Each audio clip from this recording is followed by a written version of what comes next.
Okay, so this is Moon. Moon is one of our more creative designers when it comes to storyline and map design and such. So she told me that she was going to talk with me about caves, cave systems, and dungeons. So Moon, what do you got for us today? So right now I actually have working on the world map. So right now we have the bridge, the magic forest, which is any level monster. The magic forest should be pretty much the most dangerous forest on the map. Hmm. Now down here, when we cross the bridge, like we should spawn like anywhere, like around here, and that's maybe where the cabin should be. So I'll zoom in. The cabin should be around here. That, yeah, Okay. and then boom, we go over, cross this bridge. Here's the outpost. Now some information about the outpost. The outpost is more of like outcast. They are pretty much furthest away from all villages, but they're kind of like the guardians in a sense, but not really. Whoever enters this magic forest or not. There's pretty much like one entrance with a good, well-built bridge. There are multiple other ways to get into this forest, but if you want to go through the guild or adventurers way, it's through the outpost and through the bridge.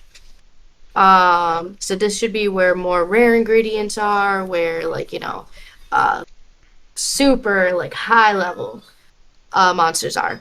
If you see, I'm actually holding a little cave right here. I'm Yep. moving it around. So what I wanted two things. For example, we'll just place one right here. Boom. You see, you got one little cave right there. Sure. Here. This is a permanent one. So we'll have like, for example, 4 permanent caves like around the map. And it's the same cave. So for example, there's only level 1 through 10 slime monsters in this cave. Okay. That's it. And you go there and you could just easily, like in the beginning, this is where you want to go for like tutorials. This is where the guild tells you to go, like for more tutorials on like this is how you do quests, this is how you do stuff. Which we can also do this in the outpost, by the way, and we can have like maybe a little minor cave over here with another slime Yeah, that's not thing, a bad something idea. like super easy. Just like how do you work the guild?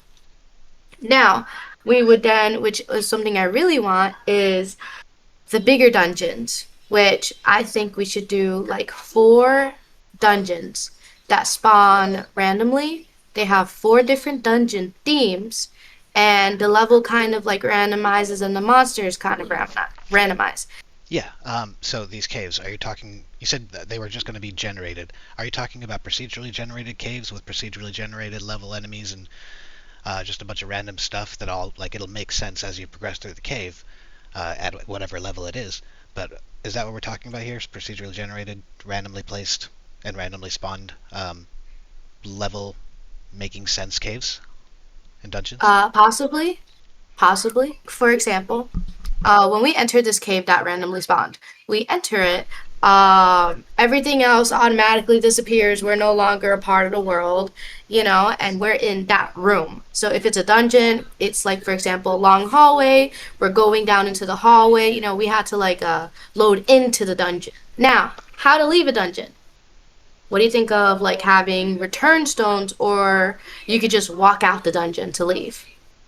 I like either idea. I mean, we can certainly figure that out as we really get pushing into dungeons. In the pre-alpha and the alpha, we're not really going to start on dungeons. I think that's going to be more of a beta uh, and past beta thing.